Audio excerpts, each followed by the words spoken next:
जी hello दोस्तों, मैं हूं कमर चीमा। और दोस्तों, जिस तरह कि आप देख रहे हैं, मेरे साथ मौजूद है कर्नल दानवीर सिंह साहब। कर्नल साहब, सबसे पहले तो आपके वक्त का बहुत शुक्रिया सर। बहुत बहुत शुक्रिया चीमा साहब। जय हिंद। Thank you sir. कर्नल साहब, आज आपसे दो तीन अहम टॉपिक्स पे बात करनी है, जिसमें पहला टॉपिक जो है वो ये है कि बल्कि मैं आई थिंक एक्सप्रेस न्यूज़ की एक इंडियन एक्सप्रेस की, not express news, Indian express की खबर देख रहा था कि जो भारतीय सरकार है, they are thinking to withdraw forces from Kashmir. आप क्या समझते हैं कर्नल साहब, what is the logic behind that? क्या चाइना को बहुत सीरियस थ्रेट लिया जा रहा है और आप समझ रहे हैं कि देर इज समथिंग लाइक, जैसे वो कहते हैं ना, वॉर इज इमिनेंट? क्या ये फैक्टर है? सेकंड, आप क्या समझते हैं, क्योंकि पाकिस्तान बॉर्डर या कश्मीर को हमेशा जो भारत है वो फ्रॉम सब क्रिटिकल वॉरफेयर या फ्रॉम, जैसे कहते हैं ना, नॉन स्टेट एक्टर्स के लेंस से देखता है। कोई वहाँ पे और चीज़ें नहीं है, हालांकि आपने S-400 अपना मिसाइल डिफेंस सिस्टम वहाँ पे भी लगाया हुआ है। So what is the logic behind that? आप क्या समझते हैं? या फिर आप समझते हैं कि वहाँ कश्मीर के अंदर जो कश्मीरी हैं उनके अंदर अब वो इतनी तड़ नहीं रह गई, यूनियन टेरिटरी है, तो लॉज डिफरेंट है, तो कोई कोई उठेगा नहीं बात करने के लिए। सो जो फौज है उसको निकाल के इस खित्ते को नॉर्मलाइज कर दिया जाए, ताकि आप इंटरनेशनल कम्युनिटी को बता सकें। सो मैंने ये बेसिकली अहाता काफ़ी ज़्यादा करने की कोशिश की है, ताकि हमें we can pick your mind के basically what India is thinking sir. नहीं, बिल्कुल आप सही फरमा रहे हैं। ये 96 97 में जो मेरे को याद पड़ रहा है, उस समय कश्मीर के अंदर जो क्रॉस बॉर्डर टेररिज्म था वो बहुत एक हाई लेवल तक पहुंच गया था। और जो इंटरनल डिसेंट और डिसऑर्डर था वो भी काफी ज्यादा बढ़ गया था। कश्मीरी पंडितों को 90 89 90 91 में वहां से भगा दिया, उनके घर वर जला दिए, और एक डिफरेंट लेवल का वायलेंस जो था वहां पर देखने को मिल रहा था। अब वहां पर जो रेगुलर आर्मी थी, दैट इज इन्फेंट्री,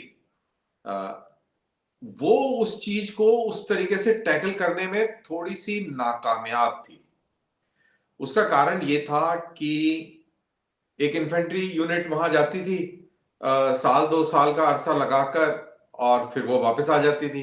फिर उसकी बदली कोई और इन्फेंट्री यूनिट कर देती थी। तो एज अ रिजल्ट वहां पर कंटिन्यूटी नहीं रहती थी। एक यूनिट की भी एक मेमोरी होती है, कंटिन्यूटी बहुत जरूरी होती है काउंटर इंसर्जेंसी में, क्योंकि इंटेलिजेंस गैदरिंग और पॉपुलेशन कंट्रोल वगैरह वगैरह बहुत सारी चीजें इन्वॉल्व होती हैं। तो एक साथ 1,000 आदमी निकाल दो और नए 1,000 आदमी ले आओ, तो जब तक वो सेटल होते थे 6 महीने के अंदर, तब तक जो दहशतगर्द थे वो तबाही मचा लेते थे। तो इस चीज को निपटने के लिए राष्ट्रीय राइफल करके एक ऑर्गेनाइजेशन खड़ी करी गई, जिसके अंदर इनपुट जो था, जो जो ऑफिसर्स, जवान, जेसीओ, ये जितने भी लोग थे, ये सारे के सारे आते तो इन्फेंट्री, आर्मर्ड, आर्टिलरी यूनिट से थे, लेकिन वो राष्ट्रीय राइफल बटालियन परमानेंट होती थी। अगर उसमें से एट ए टाइम लोगों की तब्दीली होती थी, भाई किसी का अरसा पूरा हो गया, 2 साल हो गए, तो ज्यादा ज्यादा 15-20 लोग हर हफ्ते चले गए और नए आ गए, तो वो कोई फर्क नहीं पड़ता था। कहने का मतलब है कंटिन्यूटी रहती थी। तो ये तो ऑपरेशनल लिहाज से ये इस तरीके से एडिशनल राष्ट्रीय राइफल रेस हुई। और पूरे कश्मीर, जब हम कश्मीर की बात करते हैं तो चीमा साहब, हम सिर्फ कश्मीर वैली की बात करते हैं। हम राजौरी, पुंछ, डोडा, इन इलाकों की बात नहीं करते, क्योंकि वहां के डायनेमिक्स बिल्कुल अलग है।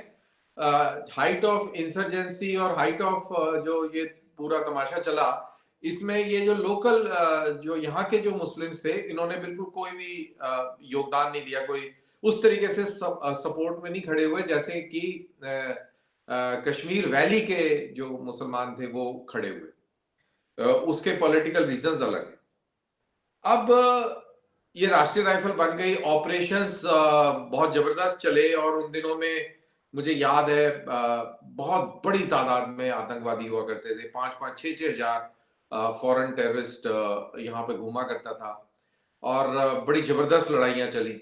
और उस जमाने में मैंने भी बड़ी नौकरी करी, बड़ी बल्ले बल्ले, बहुत ही पट खड़काओ प्रोग्राम, बड़ा मजा आया इनफैक्ट लाइफ का बेस्ट टाइम उन्हीं दिनों का है, वही याद करते हैं अभी। तो वो रहा। और इसके अंदर जो गेम खेला वैली को डिस्टेबलाइज करने में, जो पॉलिटिकल गेम जो चले, इसके अंदर मेरा ये मानना है कि जो प्रेजेंट प्रो इंडिया पॉलिटिशियंस हैं, जैसे फारूक अब्दुल्ला, महबूबा मुफ्ती सईद और इस तरीके के ये लोग हैं, इन्होंने भी बड़ा गेम खेला। फिर आपके हुर्रियत कॉन्फ्रेंस वाले थे, ये भी बड़ी डबल गेम खेलते थे। ये इंडियन गवर्नमेंट से भी पैसा ले लेते थे, आईएसआई से भी पैसा ले लेते थे, कभी इधर की कभी उधर की, और बड़ा कारोबार चलाया जी इन्होंने, बल्ले बल्ले करी। जो इक्तदार में जो पार्टी थी वो थी जनरली कांग्रेस, और कांग्रेस वाले ही टाइप की मेंटालिटी वाले लोग। उनकी मजबूरियां और उनके एजेंडाज अलग थे। वो कश्मीर को मुस्लिम पॉइंट ऑफ व्यू से देखकर और अपना मुस्लिम कार्ड खेलते थे बाकी कंट्री में, तो वो उनकी एक अलग मजबूरी थी। अब ये ड्रामा चलता रहा, और बीजेपी जब ये पावर में आई तो इनको लगा कि यार ये जो बकवास जो चल रही है इसको खत्म किया जाए। तो मोदी 1 में हुर्रियत कॉन्फ्रेंस को टारगेट किया गया। हुर्रियत कॉन्फ्रेंस के जितने भी लीडर थे, उनकी जो हवाला ट्रेल्स थे, हवाला से पैसा आता था, ये फिर बेनामी प्रॉपर्टीज खरीदते थे और जरूरत पड़ने पर उनको बेचकर और उस पैसे को लिक्विडेट करके और गेम चला करता था। इंतफादा टाइप पत्थरबाजी चलती थी। और मेरे को याद है, मैं उस समय वैली में किसी यार दोस्त को मिलने गया हुआ था, और तब ये पत्थरबाजी की ना बड़ी घटनाएं होती थी, बड़ा जबरदस्त प्रोग्राम चला करता था। आई रिमेम्बर जब मैं वहां पे था तो रात में कॉन्वॉय के ऊपर घेर कर ना पत्थर चल गए। तो मैंने ऐसे पूछा, मैंने कहा यार ये क्या तमाशा चल रहा है, ये तो पहले नहीं होता था, ये अभी ये ऐसे कैसे चल रहा है? कहता है कि ये पहले मस्जिदों से ऐलान होते थे, तो वो ऐलान खुलेआम नहीं हो पाते थे, क्योंकि मस्जिद से आप ऐलान करेंगे तो सुन जाएगा। कहते हैं अब इंटरनेट का जमाना आ गया है, अब वो ग्रुप बने हुए हैं, उसके ऊपर मैसेजिंग हो जाती है, और लोग फिर एक पॉइंट पर इकट्ठे हो जाते हैं, और वहां पर एक मॉब, क्या फ्लैश मॉब की तरह एक्शन में आके और चले जाते हैं। तो ये तो रात में कार्रवाइयां शुरू होने लग गई, और दिन के अंदर भी ये बड़े सीन होने लगे जी, पत्थर पुत्थर चल गए ये वो। तो मैं जहां पे रुका हुआ था वहां पे बड़ी नजदीक में ये पत्थरबाजी हुई, तो मैं उसकी बड़ी डिटेल, मैंने एक बड़ा आर्टिकल लिखा इसके ऊपर। तो उसमें ये ऐसे होता था कि मस्जिद से ऐलान हो गया दिन में शरेआम, तो फौजें भी अलर्ट हैं, सब कुछ है, लेकिन आपके हाथ बंधे हुए हैं, आप पत्थरबाजों के ऊपर गोली तो नहीं चला सकते। तो उन लोगों ने इकट्ठे होना, और फिर पीछे जो है लॉजिस्टिक वैन्स भी चल रही है, मतलब कि उसमें पेप्सी और थम्स अप भी बट रहे हैं, और फिर 500-500 रुपए जो है ना हर एक पत्थरबाज को, वो भी बांटे जा रहे हैं। लेकिन उनके ऊपर कोई कार्रवाई नहीं कर सकते थे, क्योंकि वहां पर डेमोक्रेटिकली इलेक्टेड गवर्नमेंट थी उन दिनों में, शायद अब्दुल्ला की गवर्नमेंट थी। तो पॉलिटिकल वो भी एंगल था, तो लोकल्स के खिलाफ कोई एक्शन भी नहीं कर सकते थे, तो उसमें पत्थर पुत्थर खूब चले। अब ये सब तमाशा चलता रहा, फिर महबूबा मुफ्ती सईद के साथ बीजेपी ने गवर्नमेंट बना ली, और फिर वो गवर्नमेंट डाउन हो गई। और इसी दौरान इन लोगों ने मतलब कि बीजेपी मोदी 1 ने हुर्रियत कॉन्फ्रेंस के ऊपर शिकंजा कसना शुरू कर दिया। ये इससे क्या हुआ कि जो फंड्स का जो फ्लो था वो आना बंद हो गया। जब वो बाना बंद हो गया, एनआईए, नेशनल इन्वेस्टिगेटिंग एजेंसीज के रेड हुए, और बड़े सारे अरेस्ट हुई।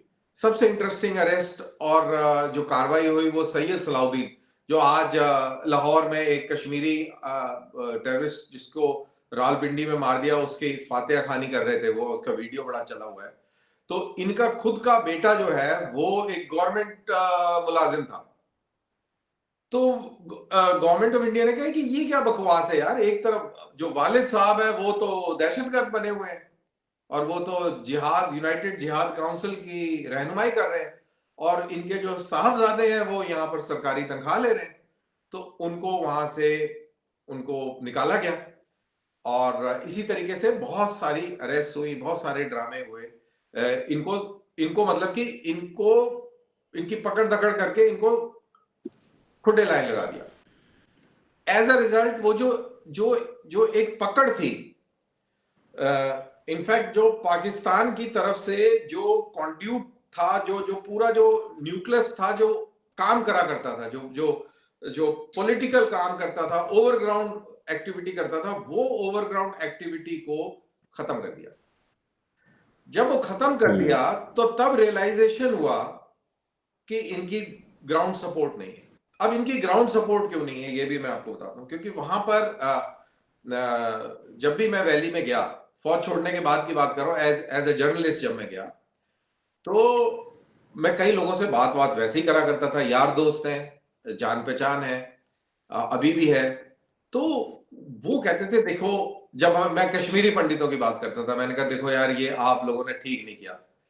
कहते बात तो कर्नल साहब आपकी बिल्कुल सही है कि ये बहुत बुरा हुआ, लेकिन अगर आप इसको पूरे डेप्थ में एनालिसिस करेंगे तो देखिए, कहते हैं कि एक ये हम उसको डिफेंड नहीं कर रहे, लेकिन अगर आप कंपेयर करेंगे तो वो जो कश्मीरी पंडित जो यहाँ रहते थे, जो उस समय उनको भगा दिया गया टू नेशन थ्योरी के फॉर्मूले के तहत, वो आज उनके बच्चे पढ़ लिख कर और बहुत बेहतर कर रहे हैं, हर एक शोबे में आगे हैं। और अगर वो यहीं रहते तो हमारे साथ ही इधर कहीं भेड़ बकरी चरा रहे होते या कहीं सेब सूप तोड़ रहे होते। तो कहते हैं कि हमारी जनरेशन जो है ये टेररिज्म के चलते बर्बाद हो गई। तो कहते हैं कि हम लोगों को ये भी है कि देखो आप लोगों के साथ बुरा जरूर हुआ, लेकिन ऊपर वाले ने आपकी नस्लें सुधार दी। खैर ये उनका एक नजरिया है। बेसिकली वो अपने दिल की जो बात है वो इस तरीके से पेश कर रहे हैं कि देखिए हमारी कितनी बदहाली हो गई। तो इन हार्ट ऑफ हार्ट उनको पीस चाहिए थी। लेकिन आप कहेंगे कि अगर ये पीस चाहिए थी, सॉरी आप कुछ कह रहे थे चीमा साहब। नहीं, मैं समझ गया आपकी बात। बेसिकली हाँ, आप समझ रहे हैं कि शायद ग्राउंड सपोर्ट ना होने की वजह से ये सारा एक जो तो मैं वही बता रहा हूं आपको कि अब सवाल ये पैदा होता है, क्वेश्चन मार्क ये है कि अगर ग्राउंड सपोर्ट नहीं था, मैं अपनी बात को ही कॉन्ट्राडिक्ट कर रहा हूं, अगर ग्राउंड सपोर्ट नहीं था तो फिर ये पूरी एक्टिविटी होती कैसे थी भाई? बाहर से आके पैसा भी आ गया, ये भी आ गया, वो भी आ गया, फिर ये एक्टिविटी कैसे होती है? देखिए चीमा साहब, मजहब एक बहुत इंपॉर्टेंट रोल अदा करता है, और इसमें कोई दो राय नहीं है कि इस्लाम और उसका पॉलिटिसाइजेशन ने बहुत बड़ा किरदार अदा किया है। एक दूसरी चीज, वहां पर कश्मीर वैली के अंदर एक एक इंडिपेंडेंस की एक ललक थी, आज से नहीं, बहुत पहले से, महाराजा हरि सिंह के टाइम से थी, 1930s के टाइम से थी, कोई मतलब ये नई चीज नहीं। तो ये एक उनकी एस्पिरेशन थी कि हम रेशियली डिफरेंट हैं, हमारी लैंग्वेज और तौर तरीके बिल्कुल अलग हैं, तो हम मेन स्ट्रीम इंडिया से अलग है। इनफैक्ट अंग्रेजों ने भी इसको एक डोमिनियन के तौर पर रखा था। वो उस तरीके से इन्वॉल्व नहीं था पूरे नेशनल फ्रेमवर्क में अंग्रेजों के जमाने में भी। तो वो कहीं ना कहीं बिल्कुल था। लेकिन अब फर्क कहां से आया फाइनली? जब ये इंटरनेट से, सोशल मीडिया से इंफॉर्मेशन जब चली है, जब कश्मीरी आवाम को पाकिस्तान की भी रियलिटी पता लगी है, इंडिया की भी रियलिटी पता लगी है, और फिर उन्होंने जब कंपैरिजन करना शुरू किया है, तब उनको रियलाइज हुआ कि यार ये तो फिर गड़बड़ हो रही है। एज अ रिजल्ट, जब ये 370 को खत्म किया गया, एक भी प्रोटेस्ट कश्मीर के अंदर नहीं हुआ, एक भी प्रोटेस्ट। अब ये नहीं कह सकते कि भाई इतना ज्यादा है तो दबा लिया। अभी एक इलीगल कंस्ट्रक्शन के ऊपर एक ड्राइव चली श्रीनगर में, उसके खिलाफ बड़ा प्रोटेस्ट हुआ। नहीं, लेकिन प्रोटेस्ट तो नहीं लेकिन हो सब। जो याद है आपको कि भारतीय सरकार ने कर्फ्यू लगा दिया था। मुझे याद है कि एनएस से दोवल पहुंच रहे थे तो वो बंद दुकानों में खड़े हुए थे, और कांग्रेस के बिल्कुल सही कह रहे हैं, नुमाया उनको बिल्कुल आने। सही कह रहे हैं, बिल्कुल एहतियातन कर्फ्यू भी लगाया गया था और इंटरनेट को भी डाउन किया गया था, इसमें कोई दो राय नहीं है। हाँ। लेकिन लेकिन दो चीजें कल साहब इसमें मैं कहना चाहता हूँ, देन वी कैन जी, मूव। एक तो ये आपने सारी हिस्ट्री बता दी, क्वेश्चन ये है कि एक हम कहते हैं कि मेरी जाती राय ये है कि आपने एक पॉलिटिकल और लीगल इशू को जब आपने जिहाद में कन्वर्ट कर दिया, तो basically at the end of the day आप उस रास्ते पे चल पड़े जो कि डिफेंडेबल नहीं था। ठीक है। सो मुझे ऐसे लगता है कि एक तो ये फैक्टर हुआ सारे मामलात में। दूसरा, इंडिया ने बहुत ज़्यादा मैसिव फोर्स भी इस्तेमाल की है वहाँ पे, और जारी बात है लोगों के पास कोई ऑर्गेनाइज्ड मैकेनिज्म नहीं था, जनरल पब्लिक थी। देखें, जो रेजिस्टेंस करने वाले 100 में से 1% ही होते होंगे, 2% ही होते हैं, सारा को 100% तो रेजिस्टेंस नहीं कर रहा। 4% होते होंगे, 5% कहीं होते होंगे। सो मेरा ख्याल है कि वो लोग भी जो हैं वो और आपने सही कहा कि सोशल मीडिया और बहुत सारी चीज़ें, फिर पाकिस्तान और इंडिया की हकीकत, पाकिस्तान में पॉलिटिकल अनरेस्ट, वहाँ पे लड़ाइयाँ झगड़े, इकोनॉमी के मसाइल, यहाँ पे पॉलिटिकल स्टेबिलिटी भारत में, ये बहुत सारे फैक्टर्स हैं जिन्होंने ऐड ऑन किया है कश्मीरी अवाम की ओपिनियन बिल्ड करने में कि देखिए दोनों मुल्क कहाँ खड़े हैं, हमने कहाँ जाना है। अगर हम आज़ाद भी होते हैं तो हमने इनके बीच में ही रहना है, तो हमारे लिए कोई रास्ता वायबल नज़र नहीं आ रहा। ऑब्वियसली कश्मीरी ये समझते हैं in the heart of the heart, अगर आप कश्मीरियों से पूछे तो ना कश्मीरी भारत के साथ रहना चाहते हैं ना पाकिस्तान के साथ रहना चाहते हैं। वो एक इंडिपेंडेंट अपनी ओपिनियन रखते हैं। मतलब मैंने एक नहीं को मैं हज़ारों कश्मीरियों को सुनो, मुझे कोई कश्मीरी नज़र नहीं आता। सियासी तौर पे बड़े आते हैं सामने, पाकिस्तान बनेगा ये होगा, लेकिन हार्ट ऑफ दी हार्ट वो आज़ाद रहना चाहते हैं। वो कहते हैं यार हमें खुद जो है ना, ये जो पाकिस्तान ने ये भी ये शुरू ये किया हुआ है। ये एक उनकी एक उनकी जो फितरत है ये। यू हाँ गॉट द मतलब पॉइंट। जो भी कह लें आप इसको, लेकिन हार्ट ऑफ द हाँ, हार्ट जो मुझे लगता है, I may be wrong on that on नहीं नहीं, यू आर नॉट रॉन्ग, आप सही हाँ। कह रहे हैं, लेकिन अ, अब धीरे धीरे जो यंगर जनरेशन है ना चीमा साहब, जो यंगर जनरेशन है जो बिलो 20 है, या उसमें फर्क आ रहा है। अब ये मैंने इतना आपको बैकग्राउंड इसलिए दे रहा था क्योंकि जो आपका जो बुनियादी सवाल था कि इंडिया फौजें कम क्यों कर रहा है, आपका ये बुनियादी सवाल था, तो मैं उसी बुनियादी सवाल पे, सॉरी मैंने इतना लंबा पूरा एक कोई नहीं, हाँ अच्छा किया बता। हाँ। तो अब सिचुएशन ये हो गई कि जैसे मैंने बताया कि वो सोशल मीडिया आ गया, ये हो गया वो हो गया, और उससे हकीकत जो है सामने नजर आने लग गई। जो प्रो इंडियन लीडर्स थे, जो हुर्रियत लीडर्स थे, उनकी करप्शन सामने आ गई लोगों के। और फिर जब ये 370 आउट हो गया और इसको यूनियन टेरिटरी बना दिया गया, तो एडमिनिस्ट्रेशन बहुत जबरदस्त हो गया वहां पर। जो आवाम थी, जो उसके मसाइल थे, वो डायरेक्टली उनको रिड्रेसल मिलने लग गया, जो कि डेमोक्रेटिक प्रोसेस के अंदर जो ट्रेडिशनल पार्टीज थी वो भी रिजॉल्व नहीं कर पा रही थी, और इससे पहले जब भी कभी गवर्नर रूल भी लगा था वो भी नहीं रिजॉल्व कर पा रही थी। लेकिन आर्टिकल 370 के बाद जब यूनियन टेरिटरी बन के और जो डायरेक्ट वो हुआ, तो डेवलपमेंट बड़ा जबरदस्त हुआ वहां पे। रोड्स, रेलवेज, ब्रिजेस, आपकी हाइड्रो पावर इलेक्ट्रिसिटी, आपकी सिटी की जो डेवलपमेंट है, जो किसानों की जो क्रॉप है उसकी उसकी जो सेल है, उसका जो ट्रांसपोर्ट है, बहुत सारी चीजें। और इंपॉर्टेंट चीज, कश्मीर बेसिकली दो चीजों पे चलता है, एक सेब पर और दूसरा टूरिज्म पर।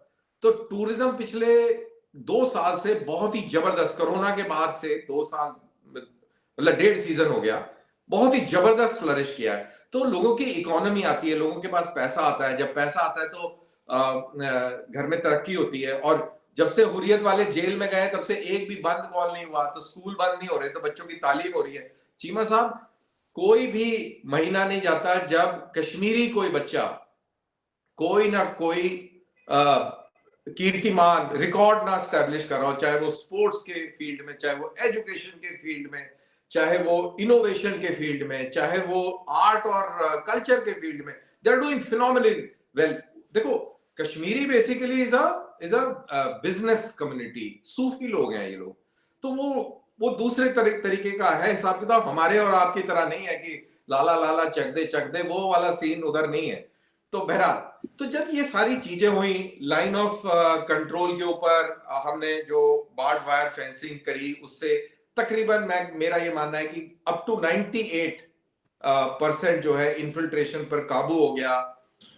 जो इंसर्जेंसी के लेवल्स कम हो गए, और जब इंसर्जेंसी के लेवल कम और या इंसर्जेंसी जब को टैकल कर रहे थे ये मोदी 1 से भी पहले, तब सीआरपीएफ पैरामिलिट्री फोर्सेस जैसे आपके यहाँ रेंजर्स होते हैं उनको लेके आने लगे। उनका ज्यादा तजुर्बा नहीं था इंसर्जेंसी का, तो वो फौज के साथ मिलके और उन्होंने पिछले 10 साल में अपनी स्किल्स को डेवलप किया। लोकल पुलिस जो है उसने बहुत ही जबरदस्त काम किया। उन्होंने ऐसा इंटेलिजेंस नेटवर्क स्टैब्लिश किया जो कि बहुत ही कामयाब। अभी वहां पे फौज बिल्कुल बहुत ही जरूरत पड़ने पर ही बुलाई जाती है, नहीं तो सीआरपीएफ और पुलिस ही काम पूरा कर देती है। और लोकल सपोर्ट बहुत है। दे डोंट लाइक कि ये जिहादी आए, क्योंकि उनके आने से पूरा माहौल डिस्टर्ब होता है। तो दे डोंट, सबको चाहिए तरक्की है, बच्चों की पढ़ाई है, ये वो। तो जब ये सारी चीजें देखी हैं सरकार ने, उनको लग रहा है कि यार now it is time to pull out the, not pull out is a wrong word, to thin out the armed forces presence. यानी कि जो आपकी जो फौजें हैं उनके लेवल को थोड़ा कम किया जाए और कश्मीरियों को कश्मीर की हिफाजत का जिम्मा दिया जाए। अगर आप चीमा साहब इंटरनेट में स्क्रॉल करेंगे तो जितने जोशो खरोश के साथ कश्मीरियों ने फौज और पुलिस में भर्ती होने के लिए लंबी लंबी लाइनें लगाई हैं, वो एक स्टोरी बयान करती है। और अब ये सिचुएशन है कि सीआरपीएफ के अंदर भी, बीएसएफ के अंदर भी, जो हमारी पैरामिलिट्री है, फौज में भी बहुत हद तक बड़े पैमाने पर कश्मीरी मौजूद हैं। और they are absolutely as loyal as I am to my country. And now एक वो स्टेज आ गई है कि जब उनको जिम्मा दिया जाए कि भाई आप ये देख लें। तो ये तो रही बात, पूरी जो कहानी मैंने सुनाई ये सिचुएशन कश्मीर की थी, कश्मीर वैली की। लेकिन इसके साथ चाइना फैक्टर भी है, जो आपने ओपनिंग में जो सवाल किया कि चाइना, देखिए China is a serious business now. China के लाइन ऑफ एक्चुअल कंट्रोल के ऊपर अब फौजें कम होने वाली नहीं है, ये एक परमानेंट फीचर होने वाला है। Let's that be very very clear. वो जमाने गए जब ये हुआ करता था कि जी चाइनीज परसेप्शन ये है और इंडियन परसेप्शन ये है और बीच में कुछ पता नहीं लग रहा है, तो कभी वो आ रहे, अभी वो सब खत्म हो गया। अब आप ये कह लें कि जैसे इंडिया और पाकिस्तान के साथ लाइन ऑफ कंट्रोल है कि भाई ये पत्थर और ये मोड़ और ये दरख्त, ये लाइन है, इधर तू और इधर मैं। अब वहां पे भी ऐसा हो गया है, वहां से फौजें कम नहीं हो रही। तो ये जो आरआर की जो यूनिट्स थी जो मैंने आपको बताया, अब ये इस पूरी चेंज सिनेरियो के अंदर अब ये लगता है कि इनको यहां से रिड्यूस कर लिया जाए, इनको वो काम करने दिया जाए जिस काम के लिए भर्ती हुए थे, दैट इज बॉर्डर प्रोटेक्शन। तो ये उधर जाए और जो पैरामिलिट्री है, जो इंटरनल सिचुएशन को कंट्रोल करने के लिए बुनियादी तौर पर बनी है, उसको उसका बुनियादी काम उसको उस बुनियादी काम में लगाया जाए। तो ये इस तरीके की थॉट प्रोसेस है। कहां तक ये इंप्लीमेंट होगी, कैसे होगी, इसके बारे में हमको नहीं मालूम। लेकिन जो रिपोर्ट्स आई हैं वो यही लगता है कि या तो आरआर यूनिट्स को की स्ट्रेंथ कम कर दी जाएगी, अभी 1000 1200 की स्ट्रेंथ है, उसको या तो कम कर दिया जाएगा या उनको पूरी तरह वहां से निकाल के और वापस आर्मी के अंदर उनको मिला दिया जाएगा और वो अपना बाकी काम करेंगे बॉर्डर वाला। और लाइन ऑफ कंट्रोल का मैनेजमेंट ऑब्वियसली वो प्योरली आर्मी के हाथ में रहेगा।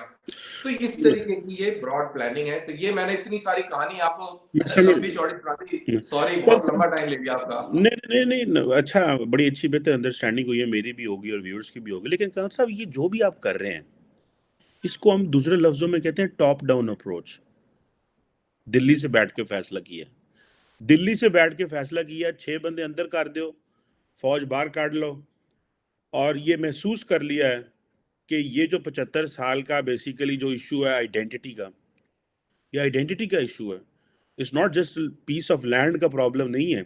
देखें, दो चीज़ें ना, अब फ़लस्तीन और इजराइल की जब बात करते हैं तो it's not about all about land, it's about identity. One second, कल सब इंडिया के अंदर एक इम्प्रेशन डेवलप हो रहा है over the period of time that India is becoming a Hindu state. और उसके फॉर एग्जाम्पल अभी मैं देख रहा था कि 100 जंतर मंतर पे 100 क्रिश्चियन ऑर्गेनाइजेशंस ने प्रोटेस्ट किया अभी रिसेंटली, बिकॉज वो उनको कन्वर्जन चल रही हैं। मैं अभी देख रहा था कि इंडिया के अंदर एक पॉलिटिशियन साहब है, उन्होंने प्रॉमिस किया है कि जो शख्स जो है 10 मुस्लिम खवातीन को जो है वो घेरू करेगा, लव जिहाद करेगा, तो मैं उसको जो है ना पता नहीं क्या जो है ना वो करूँगा। सो 2 चीज़ें हैं, एक है विनिंग हार्ट्स एंड माइंड्स, जो है फॉर एग्जांपल डेवलपमेंट, जैसे आपने कहा कि जॉब्स के लिए वो कर रहे हैं, वो ज़ाहिर बात है जॉब तो हर बंदा चाह रहा होता है। एक होता है विनिंग हार्ट्स एंड माइंड, एक होता है कि ऊपर से बैठ के करना, एक होता है पावर डेलीगेट कर दो, decentralisation of resources, decentralisation of deconcentration of power. Power आपने कश्मीर से निकाल के दिल्ली भेज दी और आप कह रहे हैं कि नहीं ये सारे लोग ठीक हो गए हैं। सो फिर at the end of the day आपने जो डोमिनेंट यूज किया वो फोर्स का किया है। सेकंड जो चीज है, वो जो लोकल लीडरशिप थी उसको बीच में उठा के बाहर फेंका है और कह रहे हैं कि नहीं आपका लीडर ऊपर बैठा हुआ है और यहाँ फिर आप डायरेक्ट अवाम और नीचे बैठ के डायरेक्ट कम्युनिकेट करेंगे। ये जो इतना बड़ा गैप है, ये इसको नेचुरल गैप नहीं हम कह सकते। ये देखें, जो जनरल पब्लिक होती है वो आदी होती है अपने लोकल लोगों को सुनने की। वो ये तो नहीं कहेगी कि जैसे मैं खुद इस चीज़ का हामी हूँ कि यार जो मिनिस्टर चला गया इस्लामाबाद हमारे, उसको क्या पता पीछे क्या हो रहा है। या ये जो माइंडसेट है कि ऊपर से बैठ के देखो, दिल्ली से देखो, बीच वाली मिडिल टीयर लीडरशिप ही उड़ा दो, क्योंकि ये आईएसआई से पैसे लेते हैं, क्योंकि ये लॉयल नहीं है, क्योंकि ये हवाला उंडी से पैसे लेते हैं, ये इन चीज़ों। सो उनका जो कनेक्शन रहा है वो 75 साल वो इन लोगों के जरिए रहा है। आप क्या समझते हैं ये वायबल ऑप्शन है? And then above prime minister Modi is here for example, 35 है, 370। कल को कांग्रेस आती है जो आप कह रहे थे कि वो मुसलमानों का इस्तेमाल करके वो करते थे, then लोगों के अंदर से किस तरह निकालेंगे वो चीज? एंड देन ये चीज जानते हुए कि ठीक है कश्मीर में अगर ज्यादातर लोग मुसलमान हैं, उनका एक अपना माइंडसेट है। एंड देन मैंने बताया कि ये जंतर मंतर वाली क्रिश्चियंस क्या है, क्या कह रहे हैं, बहुत सारे लोग कह रहे हैं घर वापसी करो, लव जिहाद करो, मतलब वापस कन्वर्जन्स करो। इस तरह के माहौल में और जिसको लार्जली सेंट्रल गवर्नमेंट की पैटर्नाइजेशन हो, आप समझते हैं आप कंप्लीटली कश्मीर को विन ओवर करेंगे? पाकिस्तान के 50,000 मसले हैं ना, एग्री कि पाकिस्तान की उन्होंने ये हालत देख के उन्होंने बहुत सारे फैसले लोगों ने घर बैठ के इंडिया के लिए किए हैं, लेकिन जो सेंट्रल क्वेश्चन आइडेंटिटी का होता है या रिलीजन का होता है, वो इतना स्ट्रांग होता है कि वो लोग घर बैठ के भी लोगों ने अपने जो है ना वो रखे होता है सारा सिस्टम। तो उसको कैसे एड्रेस किया जाएगा? उसका कोई लॉन्ग टर्म प्रोजेक्ट है या कि वो आप समझते हैं कि वो भी इसी तरह के? ये बहुत अच्छा सवाल है और लंबा सवाल है। इसके अंदर आपने कश्मीरी आइडेंटिटी, मुस्लिम आइडेंटिटी, फिर India moving into becoming a Hindu state, फिर आपने डेमोक्रेसी की बात करी। बेसिकली आपने टॉप डाउन अप्रोच की जब बात करते हैं, तो जब आपने ये कहा तो इसका मतलब ये है कि डेमोक्रेसी दरकिनार, इसका मतलब ये हुआ। तो ये जो 4 पॉइंट है इनको मैं इस तरीके से बात करता हूँ। सबसे पहले जो चौथा जो पॉइंट है कि ये टॉप डाउन अप्रोच है, तो बिल्कुल सही बात आपकी है। इसको समझने के लिए ऐसे समझें कि कोई शदीद बीमार है तो उसको दवाई दी जाती है, उसको स्ट्रॉन्ग एंटीबायोटिक दी जाती है। एंटीबायोटिक देने के बाद में फिर जब उसका बुखार, उसकी जो तबीयत जब ठीक होती है, फिर उसको खुराक दी जाती है। खुराक देने के बाद जब थोड़ा सा ठीक होता है तो फिर उसको बाहर लेके जाया जाता है, अच्छी आबो हवा में उसकी थोड़ा वर्जिश कराई जाती है, थोड़ा सा उसको यारों दोस्तों से मिलवाया जाता है, फिर थोड़ा नॉर्मलाइज होता है। और जब वो पूरी तरह ठीक हो जाता है फिर उसको बोला जाता है ठीक है बच्चे, या तो तू स्कूल जा, या तू काम करता है तो अपने कारोबार में लग। तो अभी कश्मीर के साथ भी यही है, एक बड़ी समस्या थी। उसके जो रूट कॉजेस जो हैं, हम पाकिस्तान को रूट कॉज उस तरीके से नहीं, हमारे हमारे लिए रूट कॉजेस पॉलिटिकल अलग किस्म के हैं, तो उनको हमने देखा, आइडेंटिफाई किया और उसकी मरहम पट्टी करी। अब ये ऐसा ही रहेगा चीमा साहब? ऐसा नहीं। यहां पर डेमोक्रेटिक प्रोसेस बिल्कुल होगी और अभी इसकी बातें शुरू हो गई हैं। शायद ये स्टेटहुड भी इसको दोबारा मिल जाए और पॉलिटिकल प्रोसेस वहां पर कश्मीर के अंदर और जम्मू रीजन के अंदर शुरू हो चुकी है। एंड मेरे ख्याल से वो आपको एकदम से अनाउंसमेंट किसी दिन सुनने को मिलेगी कि भाई उसकी जो स्टेटहुड है वो बहाल हो गया और यहाँ पर अभी इलेक्शन करवाए जाएंगे। तो इसकी जो जो अलग अलग कॉन्स्टिट्यूएंसीज की जो एज पर दी कॉन्स्टिट्यूशन जो डीलिमिटेशन थी, जिसके अंदर पॉपुलेशन का जो गिनती है, नफरी है, उसके बेसिस पर वो शायद मेरे ख्याल से पूरा हो गया है। और जो डीलिमिटेशंस हुई है सीट्स की, कुछ सीटें बढ़ी हैं कहीं, ये पूरी कार्रवाई हुई है। तो अब इलेक्शन होंगे और मेरे ख्याल से ये कभी भी हो सकते हैं, ऐसा मेरा मानना है। ये भी हम देखेंगे, ये हम सुनेंगे। जहां तक मुस्लिम और आपने पैलेस्टाइन के साथ कंपेयर किया, तो चीमा साहब मैं इसमें एक बड़ी क्लैरिटी दे दूं आपको। फिलिस्तीन के अंदर इजराइल जो है वो अपने वो बनाता है, क्या बोलते हैं उसको, सेटलमेंट्स। अगर हम इजरायली तरीके से अगर सोचे देखें तो इंडिया को अभी वहां पर बहुत सारे हिंदू सेटलमेंट बना देने चाहिए थे, लेकिन हम लोग ऐसे नहीं करते। जितने भी रीजन हैं, पहाड़ के रीजन है, कोई जंगल वाले इलाके हैं, जहां भी एक डिफरेंट कल्चर है, उसको इंडिया ने बहुत ही संजीदगी से प्रिजर्व किया है। और डिस्पाइट 370 के एब्रोगेशन के बाद, 35A के हटने के बाद, एक भी ऐसा जबरन सेटलमेंट वहां पर नहीं किया गया जैसा इजराइल में आप देखते हैं। तो इजराइल के अंदर वो एक आइडेंटिटी भी है और लैंड का भी इशू है। हमारे लिए ना वो लैंड का इशू है, ना वो आइडेंटिटी का इशू है, हमारे यहां वो फिलॉसफी का इशू है। अगर हम कश्मीर को फिलॉसफिकली छोड़ देते हैं तो इंडिया पूरा बिखर जाएगा, क्योंकि इंडिया की जो फिलॉसफी है वो फिलॉसफी इंक्लूसिव वाली है। लेकिन आपने फिर जंतर मंतर का हवाला दिया। ये बिल्कुल सही कहा आपने। 140 करोड़ की इस पॉपुलेशन में कुछ तो पागल मिलेंगे आपको। आप ये तो नहीं कह सकते कि जी कोई भी पागल नहीं होगा। तो ये ऐसे लोगों को मैं सिरफिरा और पागल ही कहूंगा। ये सब बेकार की बातें हैं और ये हमेशा से रही हैं। हर एक सोसाइटी में पागलों की कोई कमी नहीं होती है। आपके यहां भी पागल है, हमारे यहां भी पागल है, पागलों की कोई कमी नहीं है। तो ये वही पागल है जिनका आप हवाला दे रहे हैं। ऐसे ऐसे ऐसे नहीं चल सकता है, और खास तौर से इंडिया में तो चल ही नहीं सकता है। इट इज नॉट पॉसिबल, क्योंकि इतना इतना एक दूसरे में मैच्ड है। आप इसको ऐसे देखिए कि कोई दिन की कोई भी एक्टिविटी बिना दूसरी कम्युनिटी के लोगों के साथ इन्वॉल्व हुए आप पूरा कर ही नहीं सकते। कहीं ना कहीं दूसरी कम्युनिटी का बंदा आपकी एक्टिविटी में इन्वॉल्व रहेगा, आप भी उसकी एक्टिविटी में इन्वॉल्व रहेंगे। This is beauty of India and this is the philosophy of India. तो जंतर मंतर जो है वो एक पॉलिटिकल नॉनसेंस वाली कहानियां हैं। ये इस पे ज्यादा ध्यान नहीं देना।